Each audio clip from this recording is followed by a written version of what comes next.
Graça e paz a todos os irmãos. Nós estamos para mais uma aula do nosso ESTAD. O ESTAD é o Seminário Teológico à Distância. E nós estamos hoje para concluir a doutrina do homem, a antropologia. E nós vamos abrir as nossas Bíblias Sagradas. Então, eu sou o pastor Gilberto Rebouças e este é o ESTAD, Seminário Teológico à Distância. É o nosso curso de teologia. Você pode fazer um curso de teologia conosco, né? Terça e quinta, a partir das 20 horas. Você pode estudar comigo, né, a palavra de Deus. E você precisa mandar uma mensagem de WhatsApp para 9203-7604. Eu vou colocar o número aqui, tá? 9203-7604. Esse 9203-7604.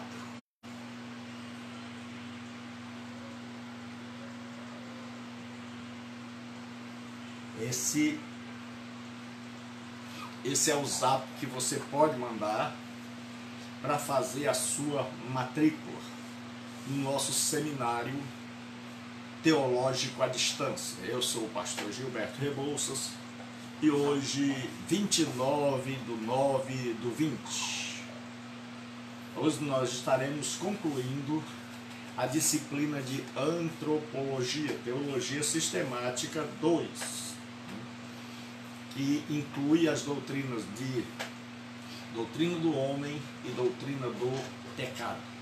Então, este seminário tem aulas online às terças e quinta, primeira e segunda terça-feira de cada mês e quarta segunda-feira, sempre às 20 horas. Se você não pode estudar conosco online, existe uma segunda opção para você estudar.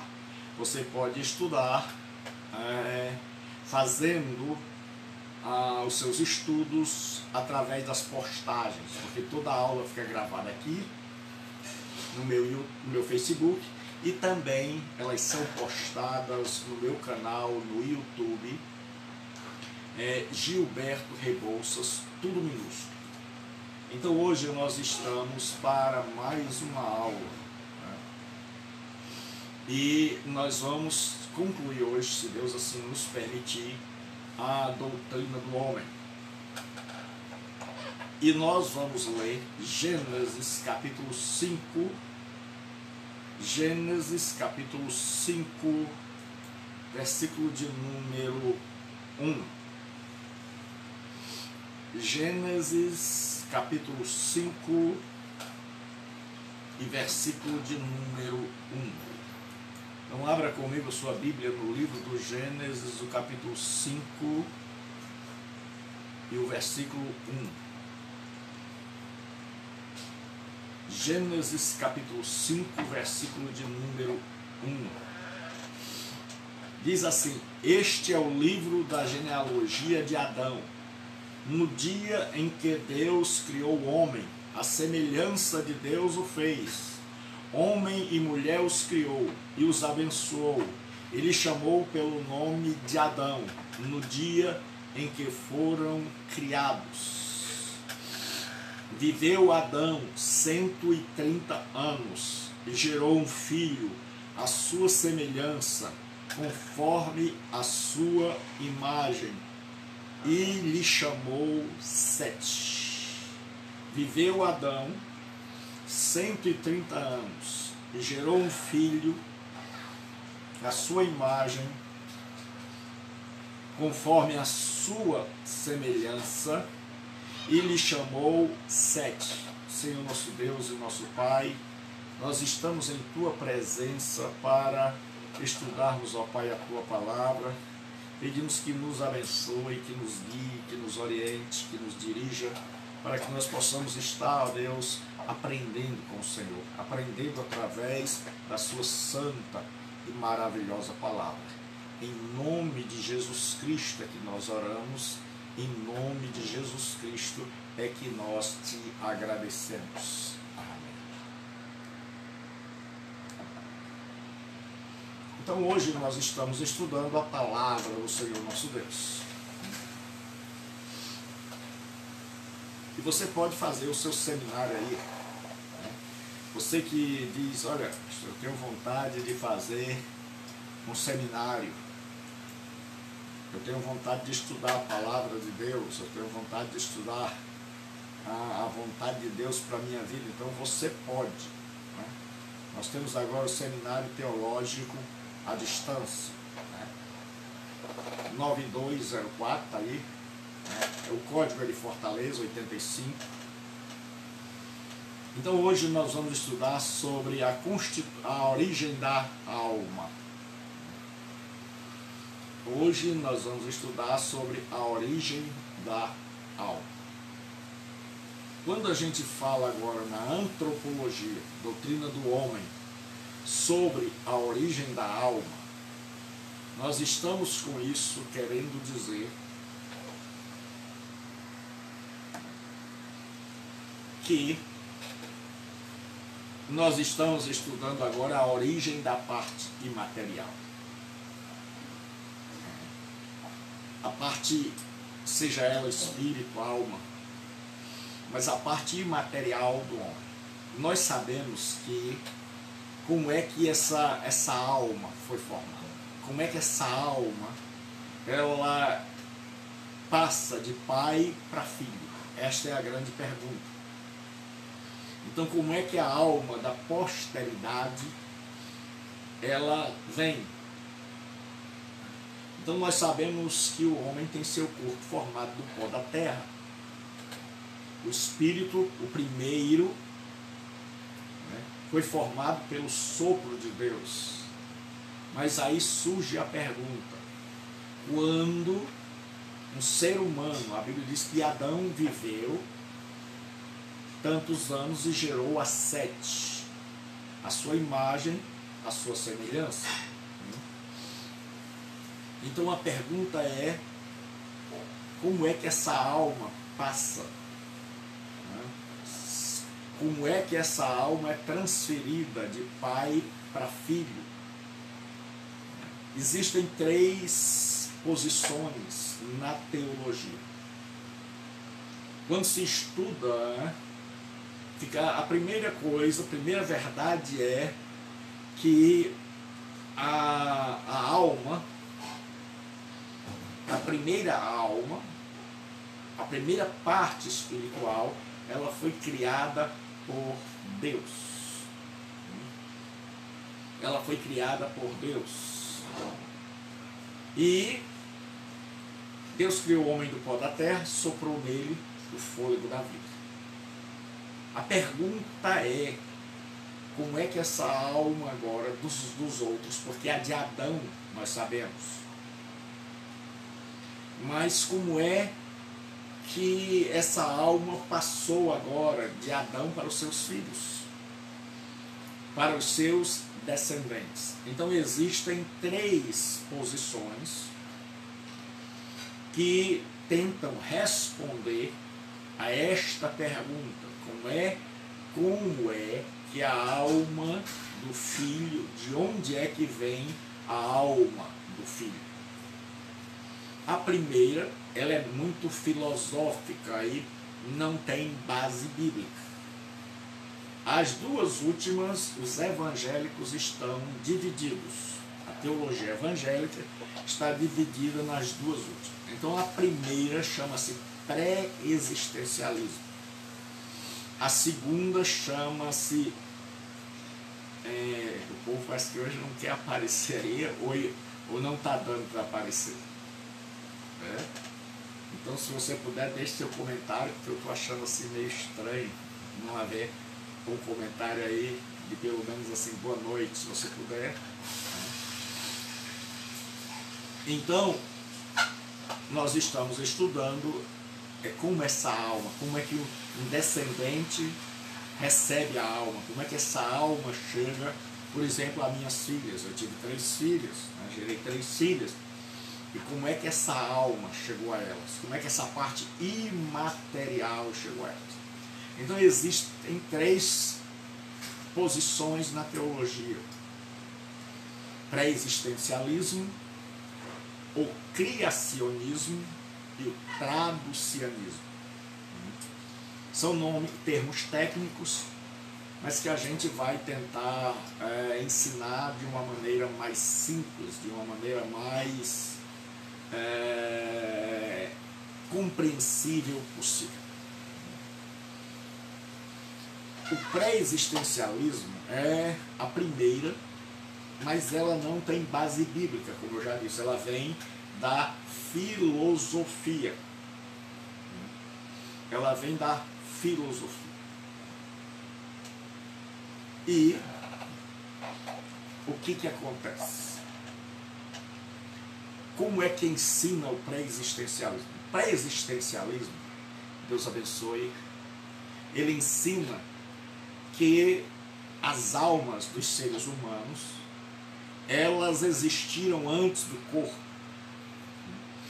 Então, em que as pessoas existiam antes do corpo na forma de alma. Isso é um ensino do pré-existencialismo que vem da filosofia grega. Então, antes de haver corpo, existiam as almas, no estado anterior. Elias, Deus abençoe Elias, seja bem-vindo. Esse é o Seminário Teológico à Distância, o estádio. Seja muito bem-vindo, meu. Então, de onde vem a alma? Como é que um filho recebe a alma? Então, existem na teologia, como eu já disse, 3: pré-existencialismo, criacionismo e traducianismo. Nós vamos, Alain, Deus abençoe, Alain, saudade de você, meu amigo, saudade de você. Então nós vimos que o pré-existencialismo era ensinado pelos filósofos. Deus abençoe, Alain, saudade de você, grande homem de Deus, meu amigo particular, meu querido irmão. Um abraço bem forte, bem grande, muita saudade mesmo de você, meu amigo Alain. Então, o pré-existencialismo ensina o seguinte: que as almas existiam antes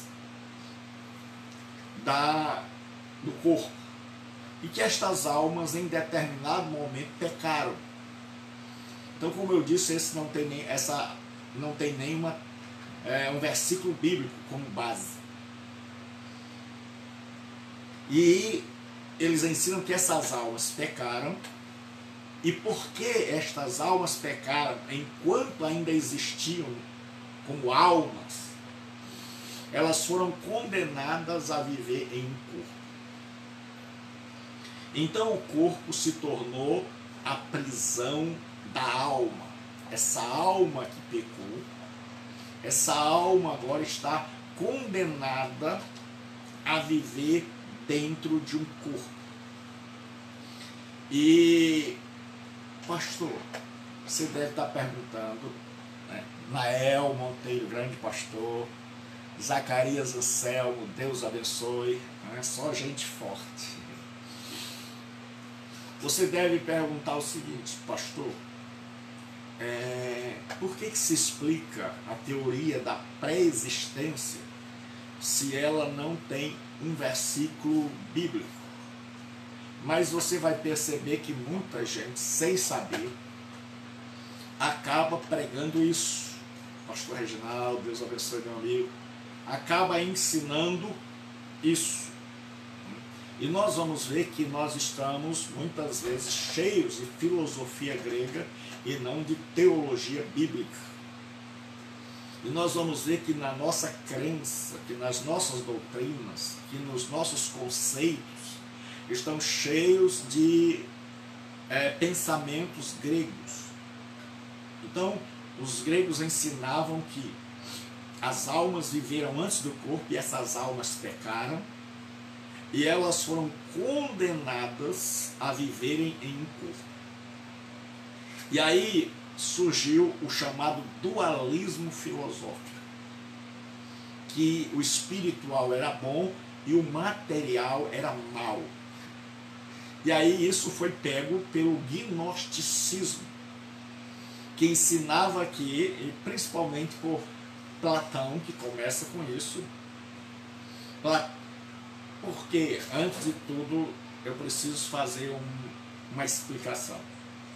A Bíblia, ela não foi escrita num vácuo, num vazio. O que o senhor quer dizer com isso, professor? Eu quero dizer que a Bíblia foi escrita dentro de um contexto, dentro de um tempo, dentro de um pedaço da história, e que nesse contexto havia pensamentos, havia uma cosmologia, uma visão de mundo, havia uma antropologia, um entendimento acerca do homem.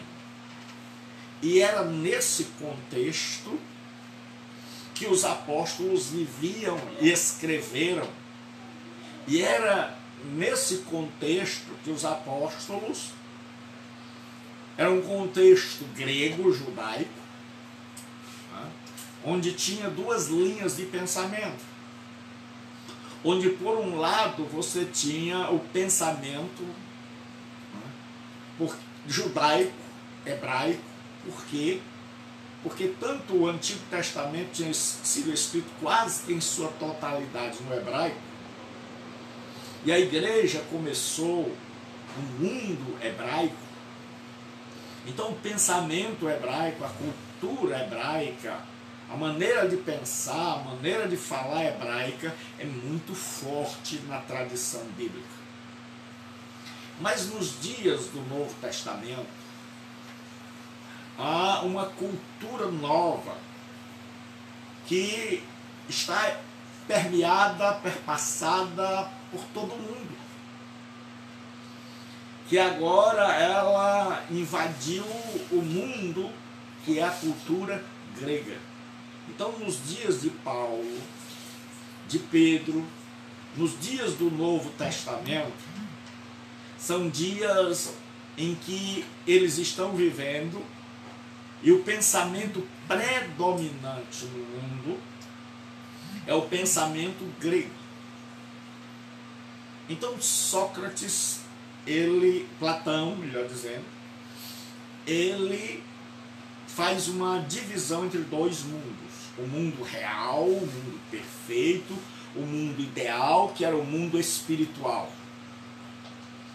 E o mundo imperfeito, o mundo de deficiência, o mundo prejudicado, que era o mundo material.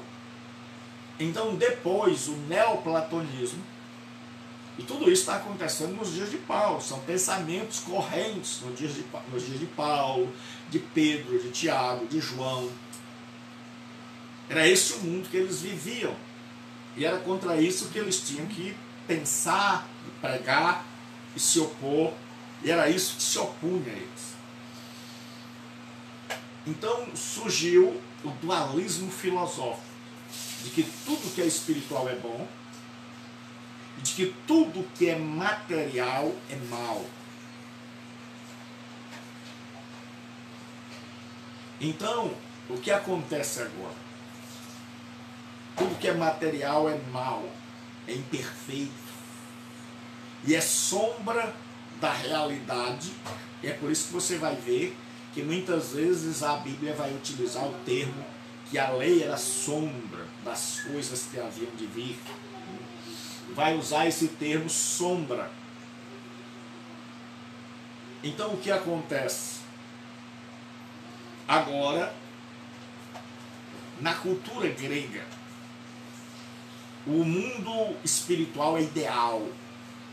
Roberto, meu amigo Roberto, há quanto tempo? Roberto, meu amigão, Deus abençoe a sua família, meu irmão. Então, na cultura grega, o mundo espiritual era perfeito. O mundo material era sombra deste mundo perfeito. E era imperfeito. Então, não havia comunicação entre o mundo espiritual e o mundo material. Então, a matéria era má e o mundo espiritual era bom. Então, na cultura judaica, na cultura grega, os filósofos defenderam o seguinte, que as almas, por isso existe o pré-existencialismo. As almas haviam existido, um estado prévio, estas almas pecaram e estas almas foram condenadas a habitar em corpo. Então esta é a primeira explicação para como é que tem uma alma dentro de nós. Karina, Deus abençoe, Karina. Como é que tem uma alma dentro de nós. Então, o que acontece agora é que a alma, para os gregos, e não leva a mão não, o povo está passando aqui, né? Então, o que acontece? A alma, ela agora é perfeita, é boa, mas ela é condenada a viver num corpo mau. Então, na cultura grega, como é que funcionava isso? Os gregos achavam que o corpo era uma prisão. Então, o corpo, sendo físico, material, era mau, imperfeito. E a alma, sendo espiritual, era boa. Então, a parte imaterial, alma aqui, quer dizer a parte imaterial. Então, os gregos achavam, e lembre-se, esta era a cultura dos dias do Novo Testamento. Os gregos achavam que as almas que pecaram foram condenadas a morar nesse corpo, então esse corpo é mau, e é, como dizia Platão, ele é a tumba da alma. Então, como era a antropologia grega? A antropologia grega, para que a gente conheça o que está por trás do Novo Testamento, a antropologia grega dizia o seguinte, que a salvação para eles era libertar-se do corpo, desta prisão da alma. E eles faziam isso de duas maneiras, ou pelo ascetismo, ou pelo hedonismo, a busca do prazer. Então, ou eles castigavam o corpo, colocavam o corpo sobre rígida disciplina, ou eles liberavam todo tipo de pecado. Porque eles achavam que o pecado não atingia o seu espírito. Por isso é que João, porque 13 livros do Novo Testamento vão ser utilizados para condenar e combater uma heresia oriunda dos gregos chamada gnosticismo. O gnosticismo é uma heresia que surge, que vem se firmar mesmo no segundo século, mas que tem seu nascedouro nos dias do Novo Testamento. E o gnosticismo, pegando esse gancho, dizia que a alma é boa, o espírito é mau. Então você vai ver João combatendo o gnosticismo, Paulo combatendo o gnosticismo, Pedro e Judas combatendo o gnosticismo. Você vai ver a Epístola aos Hebreus combatendo o gnosticismo, o Evangelho de João combatendo o gnosticismo. Então, no pré-existencialismo, nós temos aí a base do gnosticismo, de que as almas viveram antes e elas pecaram, foram condenadas a viver nesse corpo. Então, para eles, salvação se resumia a sair desse corpo. Agora você imagine numa cultura dessa, a pessoa chegar pregando o evangelho, dizendo que Jesus morreu, ressuscitou com um corpo e que você vai ressuscitar. Se tudo que eles esperavam era sair do corpo, e agora Paulo chega dizendo que eles vão voltar ao corpo. É por isso que quando Paulo está no Areópago, o local era uma espécie de centro de eventos, onde você podia expor as suas ideias. Então agora Paulo está com a oportunidade de, diante do tribunal, um tribunal que examinava as ideias, as filosofias. Paulo agora tem a oportunidade de falar, de expor a mensagem do cristianismo. E quando Paulo está ali expondo a mensagem do cristianismo, quando ele chega na parte da ressurreição, o tribunal não consegue mais ouvir. O Areópago, que em primeiro lugar significa colina de Marte, mas depois se transformou num lugar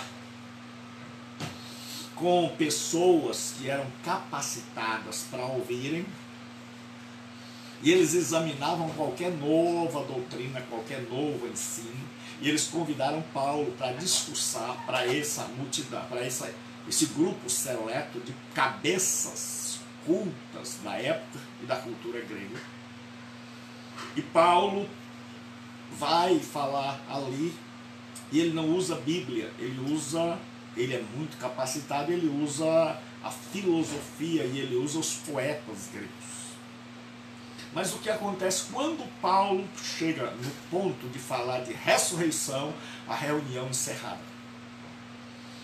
Eles dizem, acerca disso te ouviremos depois. Porque não cabia na mentalidade do mundo dos dias de Paulo a ressurreição, tendo em vista que eles achavam que a alma fora condenada a morar num corpo. Então esse corpo era mau e era a prisão da alma. Então o pré-existencialismo ensina isso, que as almas viveram antes, que nesse estado anterior elas pecaram e como consequência elas são condenadas a viver aqui, num corpo. Então esse corpo é mau, esse corpo é a prisão da alma. O bom mesmo está dentro. Então os gnósticos começaram a pegar estas ideias, junto com um monte de outras ideias, e dizer que o corpo é mau e só a parte espiritual é que é boa. E hoje muita gente, muitos pensamentos, muitas pregações, muitos costumes.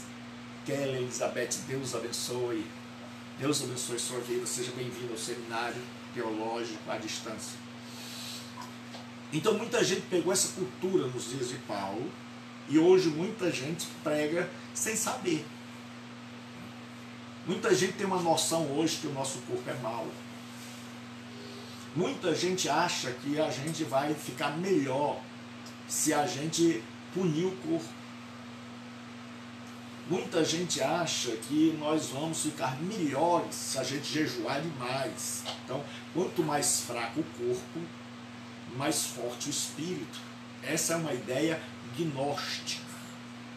Esta é uma ideia dos gregos, do paganismo grego, e não da Bíblia. No cristianismo, nós não vamos entrar nisso agora, mas o jejum era para momento de tristeza. Os fariseus chegaram e disseram, por que jejuamos nós e não os teus discípulos? Jesus diz, podem jejuar aqueles que foram convidados para uma festa de casamento? Então, isso mostra que na cultura judaica, o jejum era uma prova de que você estava triste, afligido, tinha acontecido uma calamidade ou estava por acontecer. Não é o caso dos ninivitas, que souberam que sua cidade seria destruída. Então eles se rasgaram as vestes e fizeram um jejum. Então o jejum é para momentos de calamidades, para momentos de infortúnio, onde a gente mostra para Deus a nossa fragilidade e a nossa dependência dele. E muita gente usa o jejum de forma errada, de forma pagã, da forma para castigar a carne, para tentar enfraquecer a carne, pensando que carne é corpo, carne é natureza pecaminosa e não o nosso corpo. O nosso corpo é o templo do Espírito Santo. Então o que acontece? Vivendo numa época em que a teoria predominante é o pré-existencialismo, é o dualismo filosófico, que a alma é boa, parte espiritual é boa, parte material é má, e que a pessoa tem que se livrar. Então surge agora o pré-existencialismo. Pré-existencialismo, como eu já disse várias vezes, ensina que a alma ela é pura, mas ela vivendo no estado anterior só como alma, elas pecaram, então a condenação foi que elas deviam viver no corpo. Daí essa cultura de que o corpo é mau. E muita gente no cristianismo vive com essa cultura pagã, de que o corpo é mau, por isso não dá muita bola para o corpo, não dá muita bola para o que é material, acha que tudo que é material é pecado. Por exemplo, a pessoa diz assim, vamos para uma oração, todo mundo acha bonito. Vamos fazer um jejum, todo mundo acha hiper espiritual. Se a pessoa disser, olha, vamos para um louvor, todo mundo acha isso algo tremendo, maravilhoso. Mas se você disser, vamos a um restaurante, já vamos para um jogo de bola, vamos para um jantar em família.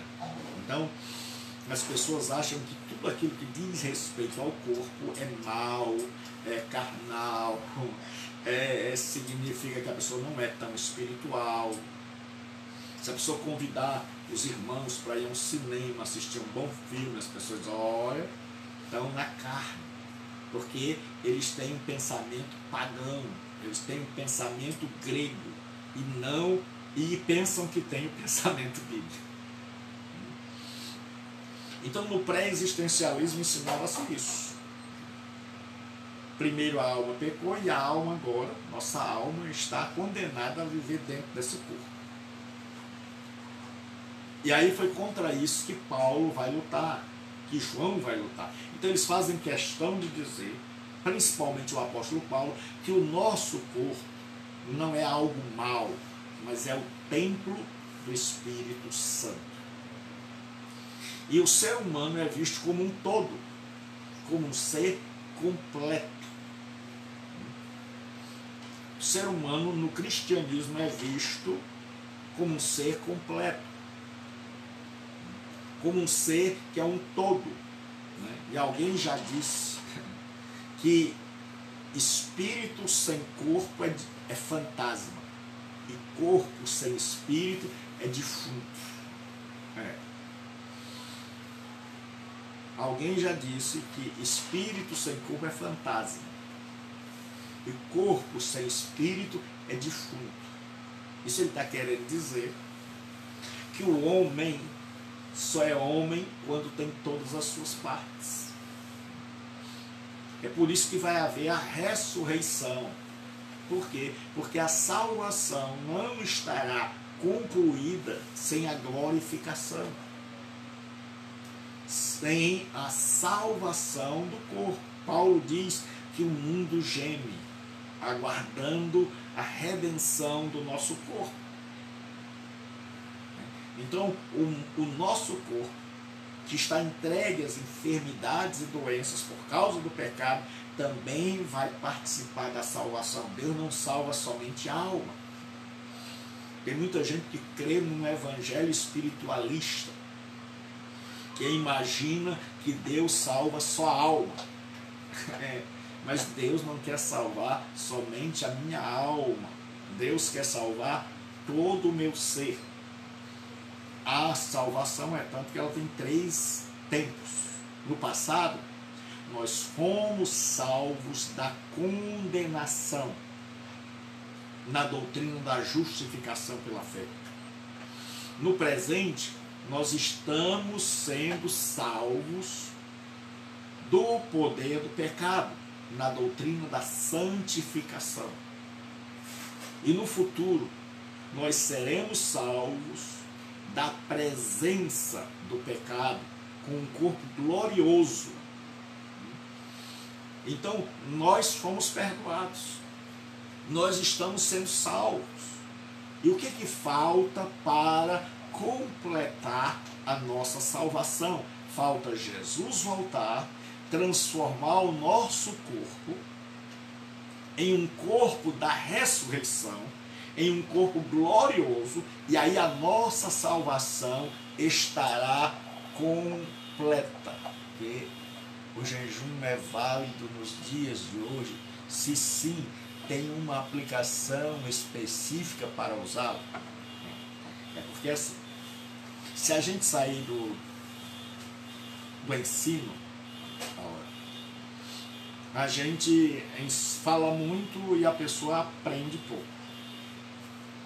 Eu vou, nas lives do meio-dia, preparar uma palavra ou um estudo de série só sobre jejum.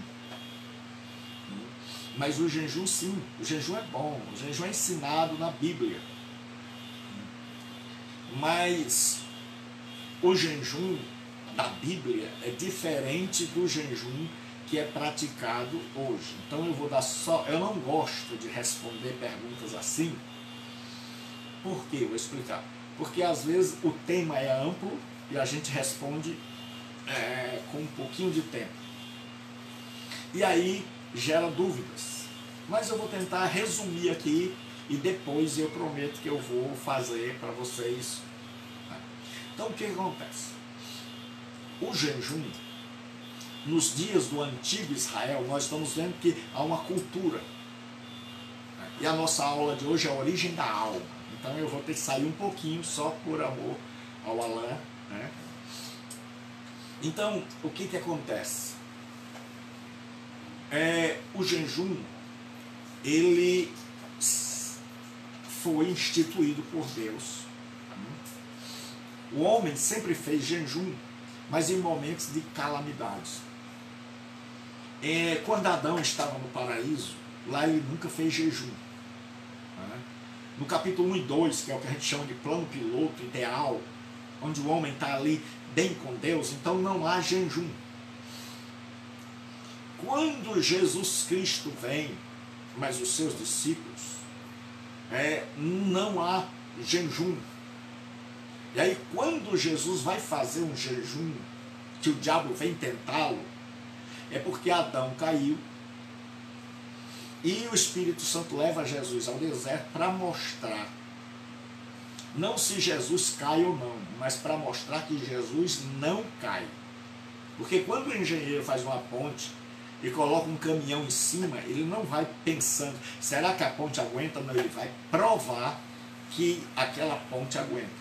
Então quando o Espírito Santo levou Jesus para ser tentado, ele levou não para saber se Jesus cairia ou não, mas para mostrar à humanidade, para mostrar a todos os anjos que Jesus não cairia, e que ele venceria, e que Adão não precisava ter caído. Então quando tem o capítulo 1 e 2, quando o homem está bem com Deus, não tem jejum. Mas quando o homem peca contra Deus, o que acontece? Aí começam a surgir as desgraças, os desacertos. O homem precisa se humilhar diante de Deus. Vem as calamidades, vem os momentos de guerra, vem os momentos de sofrimento, então surge o jejum.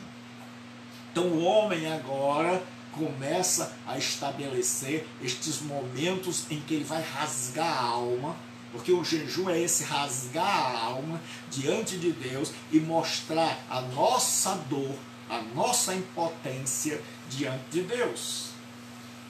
Mostrar a nossa fragilidade diante de Deus. Dizer assim, olha Pai, nós estamos aqui passivos, sem alimento, nós estamos com a roupa rasgada, nós estamos no pó e na cinza, que era como o judeu fazia, para mostrar, ó Deus, nós estamos profundamente tristes.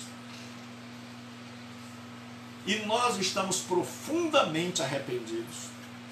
E nós estamos mostrando para o Senhor a nossa fragilidade, que nós não podemos fazer nada e estamos precisando de uma intervenção do Senhor.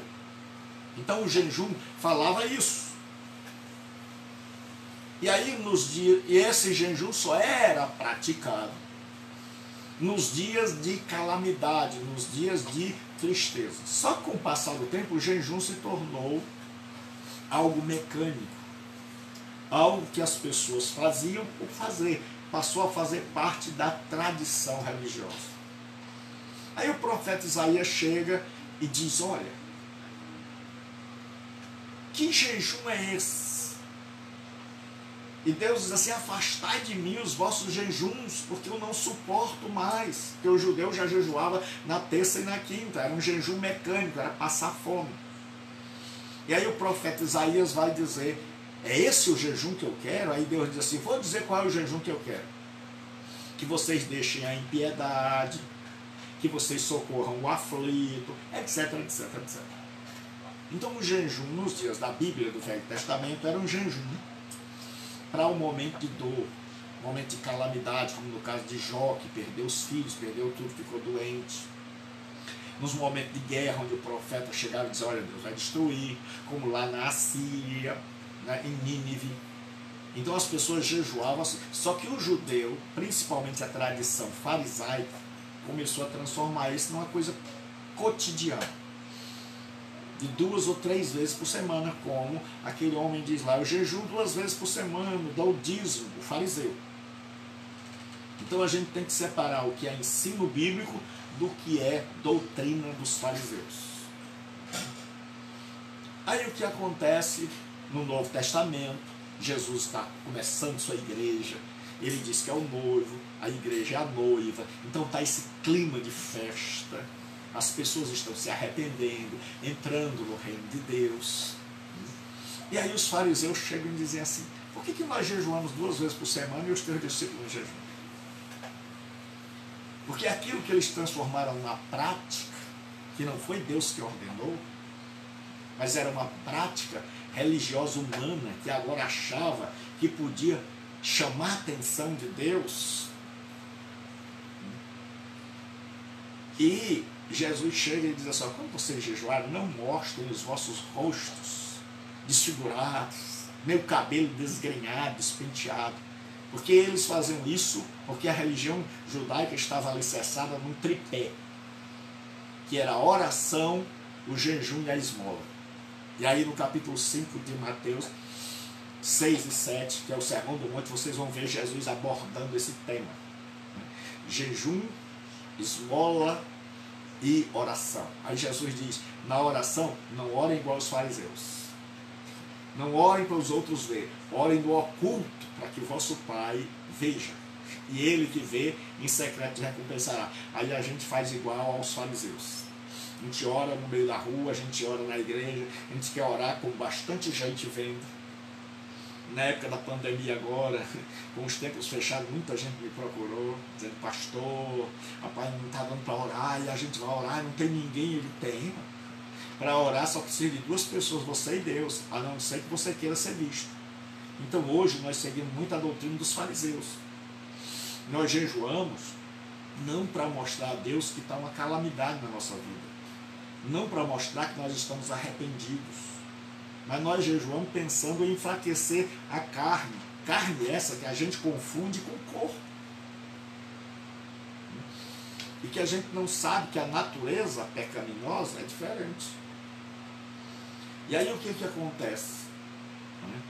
Quando Jesus chega e está aquela festa, o povo se convertendo, os discípulos fariseus querem que os discípulos de Jesus e Jesus entrem na visão deles, no modo de agir deles, porque para eles aquele é que era o modo correto. E aí Jesus chega e diz assim, meu filho, você que está perguntando por que os meus discípulos não jejuam? Ele diz, podem os convidados à festa de casamento, às bodas, jejuarem?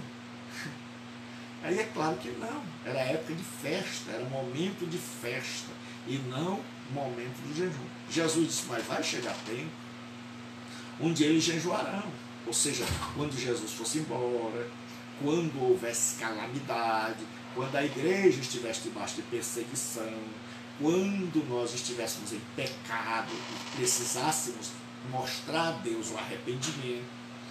Então, o jejum é uma expressão de dor, tristeza e arrependimento.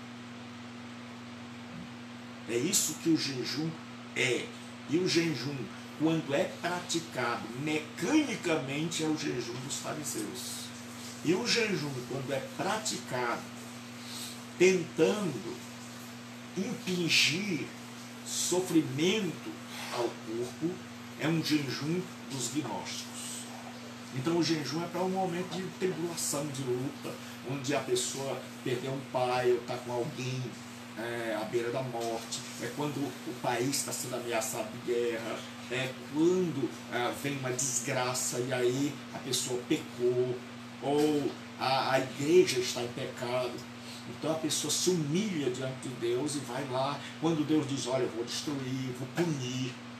Então a pessoa se arrepende, então a pessoa vai lá e jejuma, porque o jejum é sinal de que nós estamos arrependidos, tristes e dependendo, nós estamos arrependidos, tristes e dependendo da vontade de Deus. Então, se ficou entendido, daí um ok, mas é claro que eu não exauri o assunto. Isso é um assunto muito grande, é só uma resposta, porque o Alan pediu. Então vamos voltar ao nosso texto agora, fecha o assunto do jejum. Então leiam os textos da Bíblia que falam de jejum, mas quando vocês lerem, antes de fechar esse assunto, vocês leiam e vejam em que contexto o jejum está acontecendo. Porque quando você lê o contexto, você vai ver que Jesus geralmente está no embate com os fariseus. Por exemplo, Jesus diz, subiu um publicano e um fariseu para orar. O fariseu disse, eu oro 2 vezes por semana, eu dou o dízimo, eu jejum 2 vezes por semana. Então, é o fariseu que está dando ênfase ao jejum. Então, o jejum é uma prática maravilhosa, mas é uma prática para momentos de calamidade. É porque tem gente que acha que só pode expulsar demônio se for com jejum. E aí muita gente jejuma não para mostrar que está arrependido diante de Deus, mas para poder ter força para expulsar demônios. Então vamos voltar. Então no pré-existencialismo, que era o predominante na cultura grega, no mundo de Paulo.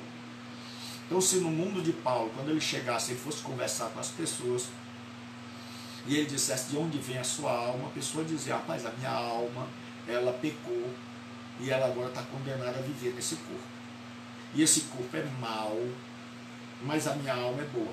Então, eles acreditavam que o pecado só atingia o corpo, não a alma. Por isso, João diz assim, se alguém disser que não tem pecado, engana-se a si mesmo, e é mentiroso. Por quê? Porque o gnosticismo, tendo como base essa crença de que o pecado atinge só a alma, Odete, Deus abençoe. Então, Alan, deu para compreender a ela? Então, o que acontece? O pecado, para os gnósticos, para o mundo dos dias de Paulo, porque a cultura nos dias de Paulo era uma cultura grega,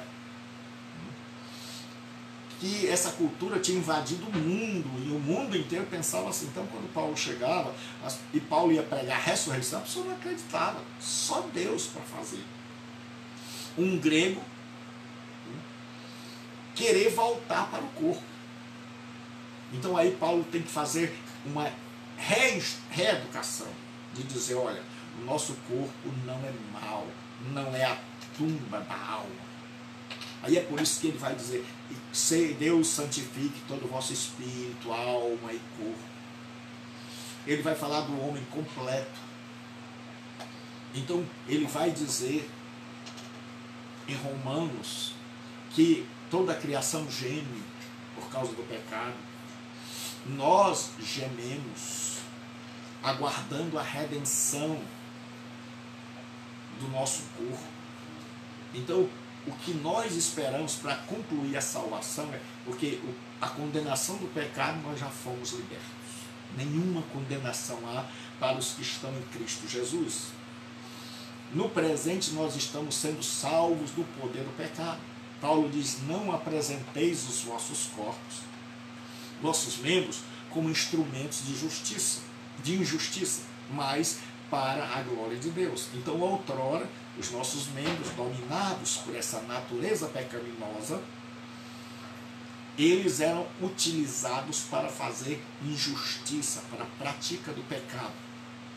Mas agora que nós estamos sendo salvos do poder do pecado, nós estamos apresentando este corpo agora não mais ao pecado, mas como instrumento de Deus. Mas aí falta uma terceira e última parte, que esse corpo que está sujeito à morte, está sujeito à doença, está sujeito ao pecado, que esse corpo seja transformado em um corpo glorioso. E Paulo vai dizer em Filipenses que nossa pátria está no céu, de onde aguardamos o Senhor, o qual transformará o nosso corpo de humilhação para ser conforme o seu corpo glorioso. E Paulo vai dizer em Colossenses e em Corinto que isso que é mortal vai se transformar em imortal, e isso que é corruptível vai se transformar em incorruptível. Então nós subiremos para o céu no todo. Então a salvação bíblica é salvação para o todo. Não é salvação assim, onde tem uma alma para Jesus, não. Onde tem um ser humano para Jesus Cristo. Cidinha, Deus abençoe. Rita, Deus abençoe. Então Deus quer salvar o nosso ser todo. E por falta disso, por falta desse conhecimento, é que muitas vezes nós somos mais pagãos do que cristãos. O nosso cristianismo é um cristianismo pagão, muitas vezes, por falta de esclarecimento, por falta de conhecimento do mundo grego. Então, quando a pessoa acha que o corpo dela é mau, que tudo que diz respeito ao corpo é mau, ela é grega. Ela tem a influência do paganismo grego. Mas aí vem Paulo e diz que nós somos um ser complexo. E que esse ser vai ser salvo no seu todo. Deus não vai deixar nem pedaço para o diabo. Nós vamos ressuscitar, esse corpo vai ressuscitar e nós receberemos um corpo glorioso, certo? E subiremos para a glória, e aí a nossa salvação estará concluída e acabada. Então, a salvação cristã inclui o corpo, inclui a mente. Então, ser salvo no cristianismo indica que, primeiro, na justificação, todos os meus pecados foram perdoados, mas não é só isso. Salvação é muito mais do que perdão. Salvação inclui salvação de tudo aquilo que o pecado implantou no nosso corpo, inclusive da ignorância. E aí a gente começa a estudar, a gente começa a crescer, a gente começa a amadurecer. E aí a gente começa a ter os horizontes ampliados, porque o Espírito Santo está nos transformando, dizendo: olha, o diabo, o pecado trouxeram a ignorância, e agora Deus te dá sabedoria. É tanto que Paulo ora tanto para que os crentes sejam iluminados e cheios do conhecimento e da sabedoria. Você nunca leu isso? Então agora não é só aceitou a Jesus e pronto, os pecados estão perdoados, a gente vai morar. Se fosse assim, Deus, quando a pessoa se convertesse, Deus levava. Mas Deus agora quer nos salvar em todas as áreas, quer melhorar a nossa vida, quer melhorar nosso estudo, quer melhorar nosso conhecimento, quer melhorar nosso trabalho. Deus quer melhorar a gente enquanto marido, enquanto filho, enquanto igreja, quer melhorar a nossa profissão, quer transformar tudo, porque Ele está nos salvando em todas as áreas e não apenas na alma. Não é assim, minha alma está salva, agora eu posso morrer analfabeto. Não. A minha alma está... Não, nós fomos justificados, e Paulo diz, nenhuma condenação há para os que estão em Cristo Jesus. Então no passado não tem mais problema. E engraçado é que crente fica preocupado com o passado. Crente está preocupado com quebra de maldição, está preocupado com cobertura espiritual, coisas estas que não existem mais, porque a Bíblia diz, se alguém está em Cristo, nova criação é. No grego é physis, criação. O sacrifício de Jesus é perfeito. Jesus morreu em nosso lugar para condenação, para toda a condenação ser aniquilada. Quando ele diz lá na cruz tetelestai, que quer dizer está consumado, ele está dizendo que não resta mais nada, que não tem mais maldição, que não tem mais desgraça nenhuma que pegue na nossa vida. E Paulo vai dizer que nós morremos com Cristo e ressuscitamos com Ele. E o batismo vem para exemplificar isso. Que no cristianismo, por ocasião da conversão, eu me identifico com Cristo. Isso chama-se na teologia união mística. Então significa o quê? Que eu morri com Ele, que eu ressuscitei com Ele. Então, quem morreu não tem mais maldição. Quem morreu não tem mais praga. Quem morreu não tem mais dívida.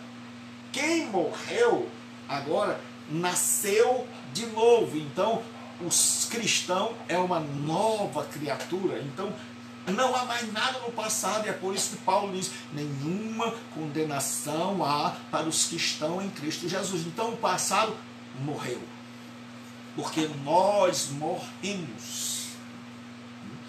E agora, nossa cobertura espiritual é o Paráclito Divino, o Espírito Santo que desceu no dia de Pentecostes. Jesus disse, não vos deixarei órfãos, enviarei o Consolador para que fique convosco. E ele disse, se alguém me ama, eu o amarei e me manifestarei a ele. Eu e o Pai o amaremos e nos manifestaremos a ele e faremos nele morada. Morada através de quem? Do Espírito Santo.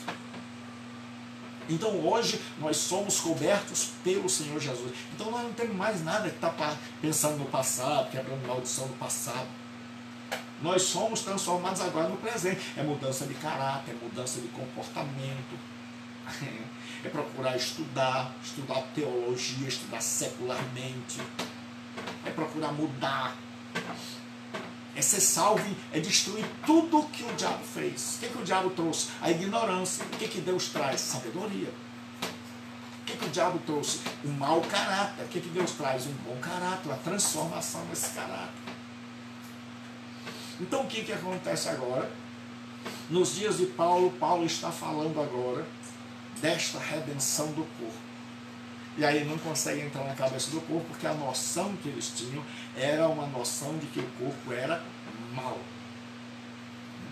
E aí Paulo vem ensinando aos cristãos que tinham nascido no paganismo, que imaginavam que o corpo era ruim. E aí ele vai dizer que o nosso corpo é o templo do Espírito.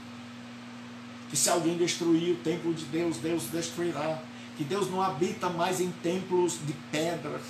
E a gente dá tanto valor a templo de pedra e esquece o templo de carne. Pedro vai dizer que Jesus é a pedra de esquina, o alicerce, e que nós, como pedras vivas, somos construídos para oferecermos sacrifícios a Deus agradáveis por Jesus Cristo.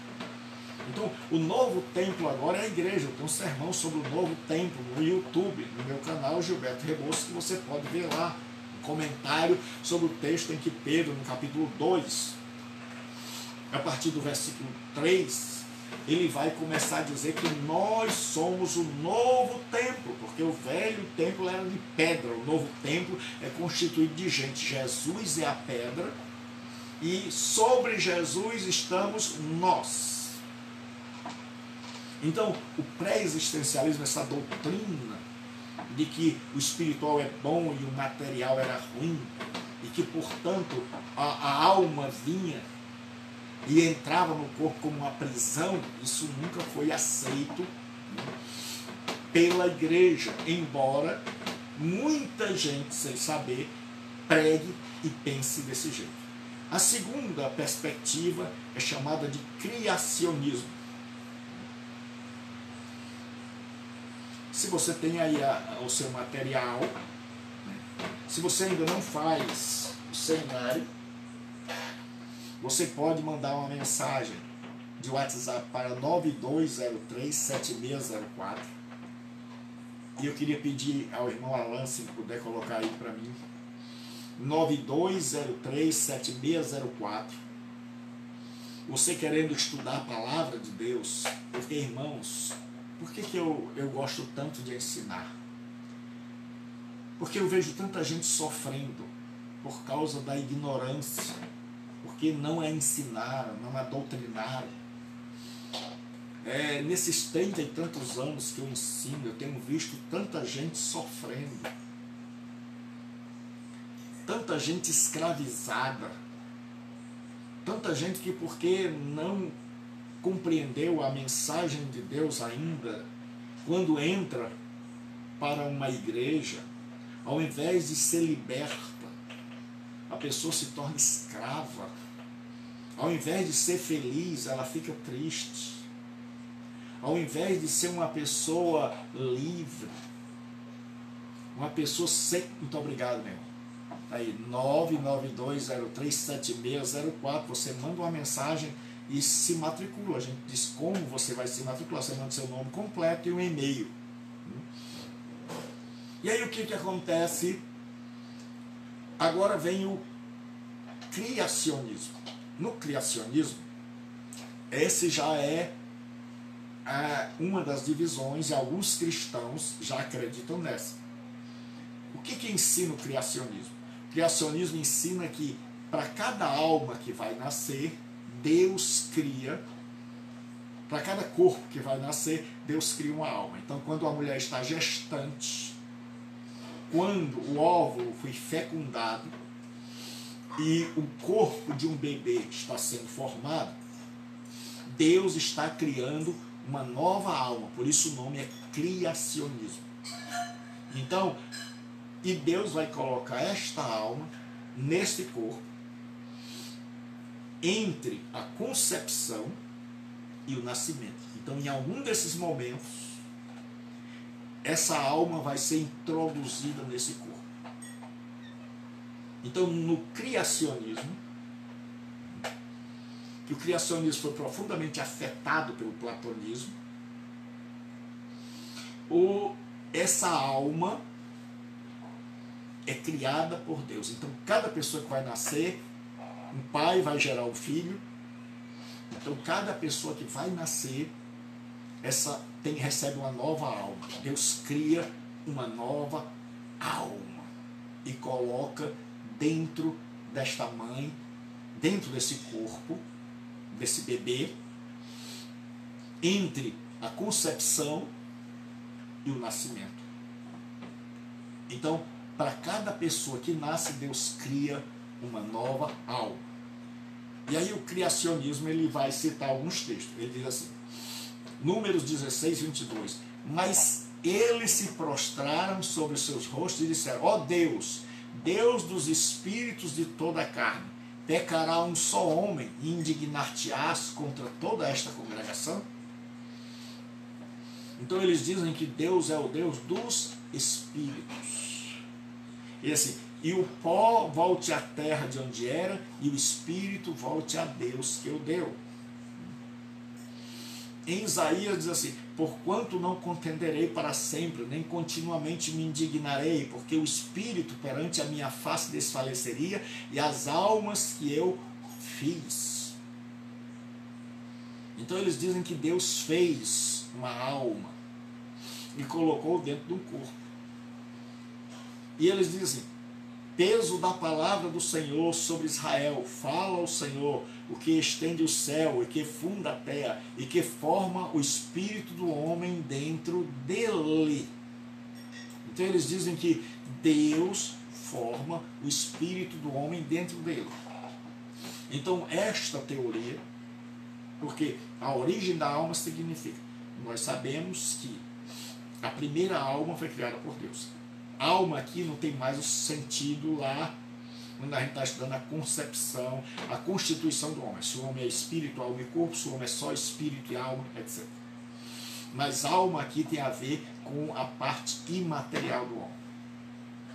Então a pergunta é, a primeira alma nós sabemos, quem lê a Bíblia sabe que a primeira alma, Deus criou o corpo do homem, soprou nele, então a parte imaterial vem de Deus. A pergunta na teologia é, e a do filho?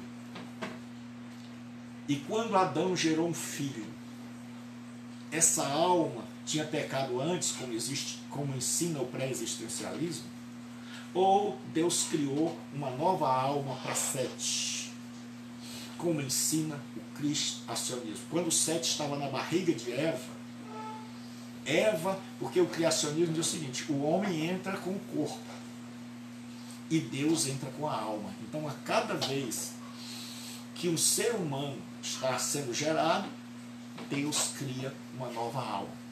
Então, o ser humano só gera o corpo, segundo o criacionismo. O ser humano, Deus gera a alma. E aí vem a terceira proposta para tentar resolver o problema de como é que a nossa alma chega a nós. Chama-se traducianismo. Talvez você não conheça o nome, técnico, mas você vai conhecer. O traducianismo vem do verbo traducere, que quer dizer transferir, transportar. O traducianismo ensina, numa linguagem bem simples, que quando você gera uma criança, você gera tanto o corpo, tanto a parte material, como a parte espiritual. Então, que Deus nos deu essa capacidade de que criou um ser, e quando esse ser se reproduz, a minha filha ela recebe de mim e da minha esposa tanto a parte material como a parte espiritual. Então é isso que ensina o traducianismo. Ele ensina que Adão pecou, e aí o pecado, a alma de Adão, quando gerou um filho corpo e material espiritual. O filho de Adão gerou outro, que gerou outro, que gerou outro. E aí o que acontece? Quais são os argumentos para defender o traducianismo? Que, ou seja, nós geramos a alma dos nossos filhos. Então, Adão, a nossa alma vem desde Adão. Ou seja, Deus soprou a parte imaterial em Adão. E a partir daí, agora, Deus continua dando a alma através da procriação. Então, quando o ser humano procria, os seus descendentes recebem dele tanto o corpo como uma alma. Discorda do criacionismo. Então, quais são os princípios? É que, aí eu coloquei muitos, aí eu vou ler alguns aqui. Deus criou o homem, e criou Deus o homem à sua imagem, a imagem de Deus o criou, homem e mulher. Então, diz o seguinte, que o princípio, macho e fêmea são considerados uma só espécie, os dois compartilhavam da alma humana. Então eles dizem, quando Deus criou Adão, deu uma alma, e quando foi formar Eva, não disse que ia criar uma nova alma para Eva. Quando criou Eva, Eva já tinha uma alma recebida de Adão. Por isso, houve uma época em que teólogos discutiram se a mulher tinha alma. Para você ver como o pessoal já perdeu tempo com bobagem. Por quê? Porque no texto não dizia que Deus tinha criado uma alma, disse que Deus tinha pegado a costela de Adão, e da costela Deus fez a mulher. Não diz que Deus criou uma nova alma. Então o traducianismo diz o seguinte, Eva recebeu a alma de Adão. E aí diz assim, no capítulo 5, Este é o livro da genealogia de Adão. No dia em que Deus o criou, a semelhança de Deus o fez, homem e mulher os criou e os abençoou e os chamou pelo nome de Adão. Então, tanto o homem quanto a mulher foram chamados pelo nome de ser humano. Porque no Gênesis 1 e 2, Adão não quer dizer o homem, mas quer dizer o ser humano. A partir do capítulo 3, em algumas coisas ele também é, mas a partir do capítulo 3 é que o homem toma para si esse nome de Adão. E nós vamos ver agora a questão, tem aí um monte de versículo que eu coloquei para você, as evidências teológicas em favor do traducionismo. E quando eu gero uma criança, eu gero tanto o corpo como eu gero a parte imaterial. É a imputação do pecado de Adão à sua posteridade. A primeira coisa é que a Bíblia Sagrada diz: por um homem entrou o pecado no mundo, pelo pecado a morte. E o pecado, a morte passou a todos os homens, porque todos pecaram. Então, o que acontece com Adão passou para a sua posteridade. Então, isso significa que Adão gera uma alma. Por quê? Porque qual é o grande problema do criacionismo? É que se Deus cria uma nova alma para cada pessoa que nasce, então cada bebê que nasce, nasceria sem pecado.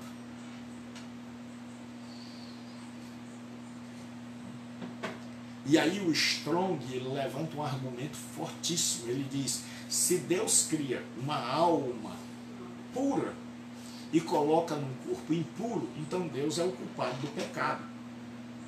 E aí os criacionistas dizem que esse é um argumento muito forte. Porque todos nós sabemos que o ser humano já nasce pecador, e só tem um jeito de se explicar: é se eu recebo do meu pai a natureza. Então, o traducionismo diz que eu e você somos gerados pelo Pai, tanto no corpo quanto na parte material. Por isso, o que era de Adão se torna meu. Então, se meu pai primeiro é pecador, então eu sou pecador. Então, meus filhos vão ser pecadores. Meus netos vão ser pecadores, até que venha a intervenção. É por isso que Jesus não nasceu de José. Porque se ele nasce de José, ele teria nascido com a natureza pecaminosa. Porque a natureza pecaminosa, ela vai passando de pai para filho pelo traducionismo. Ou seja, eu gero alguém, e se eu gero alguém na sua totalidade, esse alguém vai ser igual a mim, pecador. Então um pecador gera outro pecador, que gera outro pecador, que gera outro pecador, que gera outro pecador.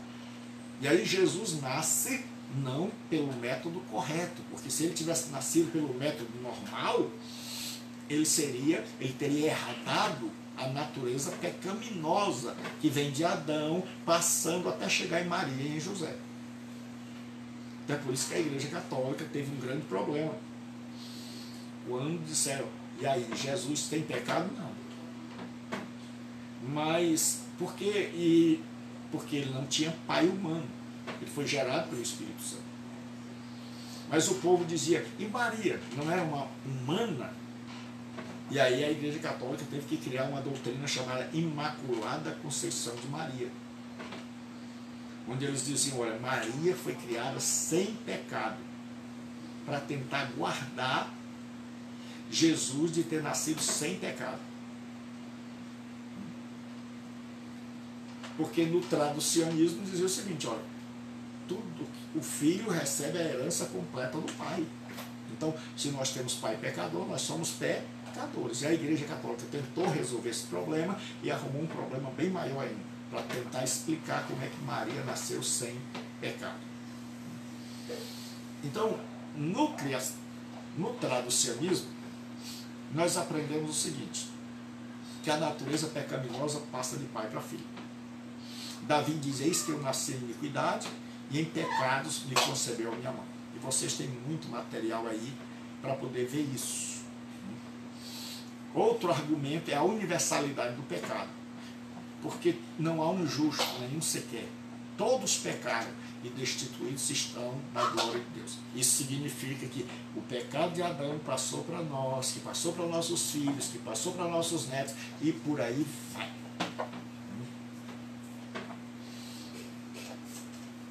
Então, é assim que se ensina. Então, nós vimos hoje nessa aula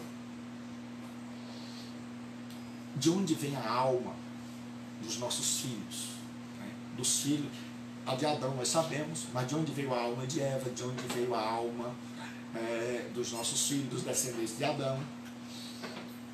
E aí a primeira resposta vem do paganismo grego, da filosofia, é que essas almas, elas existiram antes, e elas pecaram, e elas foram condenadas a morar num corpo. Daí a ideia de que essa alma é boa, mas esse corpo é que não presta. Esse corpo é mau e tudo que é físico é mau. Então existe um antagonismo, uma espécie de não gostar do que é físico. Então tudo que é físico é mau, é imperfeito. E isso infelizmente entrou no meio evangélico. Da gente achar que só o que é espiritual é bom, mas que, por exemplo, um crente ter um lazer com a família é mal, um crente gostar de jantar com a família fora é mal, um crente assistir um cinema é mal, porque para nós ainda temos muito da influência pagã, que acreditava que o corpo era mal. Nosso corpo não é mal. Quando a Bíblia fala de maldade, fala da carne. É a natureza pecaminosa que habitava dentro de nós. E nós vimos que a segunda resposta é a resposta do criacionismo, que diz que Deus cria uma alma para cada bebê que vai nascer. Então, a mãe fica grávida, e aí Deus cria uma alma e coloca essa alma dentro desse corpo, entre a concepção e o nascimento. E a terceira explicação, como é que vem a nossa alma, como é que nós herdamos a alma, é a do traducianismo, que diz que o homem, quando gera um filho, gera tanto a parte material quanto a parte espiritual. E é essa posição que nós defendemos, é o traducianismo, porque ela explica melhor o que? A transmissão da natureza pecaminosa a todos os homens, a transmissão da culpa a todos os homens, a universalidade do pecado, ou seja, todos já nascem pecadores. E como todos nós recebemos de Adão a herança do pecado, da natureza pecaminosa, e todos nós somos culpados em Adão, porque assim quando você abre um tomate, você vê as sementinhas lá dentro. Você abre um tomate, ele não está seco. Ele tem dentro dele as sementinhas, e aquelas sementes já têm vida. Assim, dentro de Adão estávamos todos nós. E quando Adão pecou, todos nós pecamos com ele. Todos nós estávamos lá, seminalmente. E aí, essa natureza pecaminosa e essa culpa vem passando de geração a geração. E aí Jesus Cristo veio, morreu na cruz para parar isso. Francisco Alves, Deus abençoe, meu irmão. E aí Jesus Cristo veio, morreu na cruz para parar, para que o pecado não passe mais de pai para filho. E aí agora nós temos dois cabeças da raça humana. Nós temos o primeiro Adão e o segundo Adão. Paulo diz em Colossenses que Jesus é o primogênito da criação de Deus. O primogênito dessa nova criação.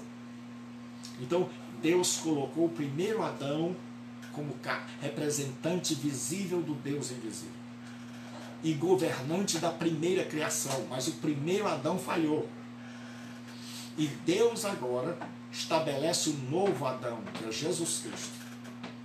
E Jesus Cristo é o primeiro, mas não é o primeiro criado, como muita gente pensou, como Ariel pensou. Mas é o primeiro da nova criação. É o primeiro homem gerado pelo Espírito Santo. Então agora nós somos gerados. Aí Jesus diz: quem nasce da carne é carne. Todos nós nascemos uma vez, do pai e da mãe. Todos nós fomos gerados por seres pecaminosos e nós herdamos a natureza pecaminosa. Ele diz: mas o que nasce do Espírito é Espírito. Aí agora nós somos regenerados. Então todos nós nascemos de Adão. E em Adão nós somos pecadores e condenados. Mas Jesus Cristo veio, morreu na cruz, pagou os nossos pecados e enviou o Espírito Santo para nos regenerar. E ele é o primeiro da nova criação. E depois deles vieram muitos, e ainda tem muitos para entrarem na nova criação. Então a pergunta é: em quem você está? Quem é o seu chefe? Quem é o seu cabeça? É Adão? Se o seu cabeça, se você é descendente de Adão, você está perdido. Mas se você é descendente de Jesus Cristo, significa que você foi regenerado e faz parte da nova criação. Então a pergunta é: você faz parte da velha criação, você nasceu do seu pai, nasceu da sua mãe, que são descendentes de Adão e portanto pecadores e portanto debaixo de condenação, ou você nasceu de novo? Você foi regenerado quando creu em Jesus Cristo e pela fé você é nova criatura e pela fé você é um novo homem, uma nova mulher. Se você até hoje só nasceu do pai e da mãe, se você ainda não experimentou o novo nascimento, Jesus chega e diz: olha, quem nasce da carne é carne, quem nasce do Espírito é Espírito. Por isso eu vos disse: necessário vos é nascer de novo. E aí Nicodemos não entendeu. E Jesus diz para ele: tu és mestre em Israel e não sabe essas coisas? Jesus hoje quer regenerar a minha vida e a sua. Jesus hoje quer transformar a minha vida e a sua. Jesus hoje quer dar-nos uma nova vida, em nome de Jesus Cristo. Hoje receba essa vida. Hoje, até hoje, você pode ter vivido em Adão, ser descendente de Adão, ter a natureza de Adão e o fim de Adão. Mas hoje você pode entrar para o segundo Adão, que é Jesus Cristo. Ter um novo cabeça, um novo líder, um novo Senhor, um novo soberano, uma nova vida. E pertencer à nova criação de Deus, da qual Jesus é o primogênito. Então receba Jesus onde você está, reconcilie com Ele e volte-se para Deus o mais rápido possível. Então o cristão, ele é cristão porque ele crê o seguinte: eu não estou mais em Adão, eu estou em Jesus Cristo. E se eu estou em Jesus Cristo, nenhuma condenação há para os que estão em Jesus Cristo. A pergunta é: em quem você está? Você está em Adão ou você está em Cristo?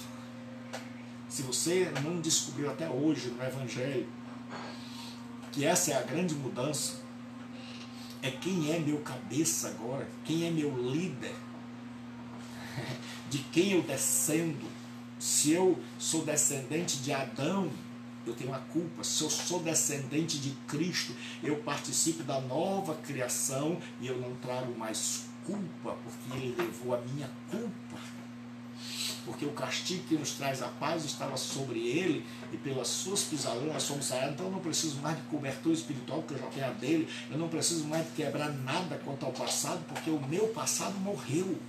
Porque o que estava em Adão não existe mais. Porque o que hoje existe é o que está em Cristo. E nenhuma condenação há para os que estão em Cristo Jesus. Então você receba Jesus Cristo como seu Salvador.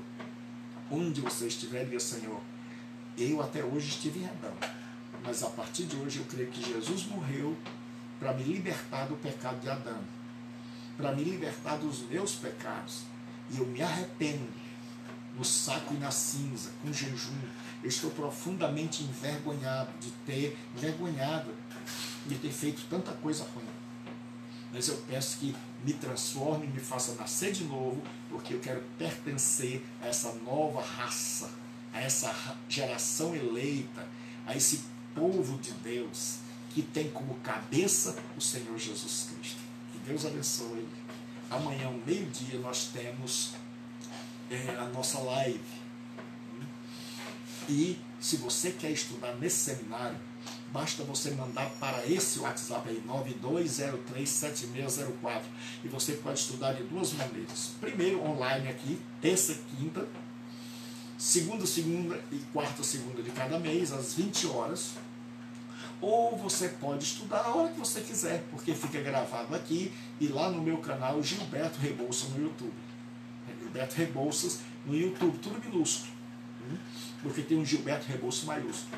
Então, vá lá e veja as aulas que tem lá sobre o Seminário Teológico à Distância. Esse seminário foi pensado em ensinar você que está longe, que não tem tempo para estar no seminário, que às vezes não tem tempo para estar aqui direto às 8 horas, nem terça nem quinta. Para você que gostaria de estudar, mas estudar na hora que você pudesse. Então agora surgiu aquilo que você tanto esperava: poder estudar a palavra de Deus, conhecer a Deus, conhecer a vontade de Deus para a sua vida, ser o instrumento mais usado por Deus ainda, ser capacitado por Deus. E aí você pode estudar de manhã, de tarde, de noite, você pode assistir a aula toda, assistir só um pedaço, e mais tarde eu assisto outro. Então você que vai fazer agora a sua maneira de estudar. Então, para você se matricular, basta você mandar uma mensagem do WhatsApp para esse número que está aí. Se você está fora do Brasil, bota mais 55. Aí, aqui, se você é fora do estado, bota 85, que é aqui de Fortaleza, Ceará. Então, Deus abençoe. Amanhã, meio-dia, e a aula vai ficar gravada aqui e lá no YouTube. Se você não assistiu toda, assista aqui, certo? E se matricule para que você aprenda a palavra de Deus e cresça na graça e no conhecimento. Eu, pastor Gilberto, me despeço, peço a todos as orações, por mim, por minha casa. E amanhã, ao meio-dia, nós temos uma live imperdível. Nós estamos estudando sobre na escola de Deus. Como é que Deus nos ensina? Então, meio-dia aqui pelo Facebook, e terça e quinta, segunda e quarta segunda do mês, Seminário Teológico à Distância, onde você pode fazer um curso de teologia com qualidade, no conforto do seu lar, na hora que você quiser. Você pode escolher: hoje eu estou com tempo, então eu vou assistir ao vivo. Mas hoje eu não estou com tempo, então eu vou estar de manhãzinha, eu vou estar meia-noite, eu vou estar meio-dia, vou estar só um pouquinho, mas você vai estudar. Então, é um estudo que você é que escolhe a hora. Basta você se matricular. Manda 92037604 e Deus seja com a tua vida. Deus abençoe a todos. Até amanhã ao meio-dia.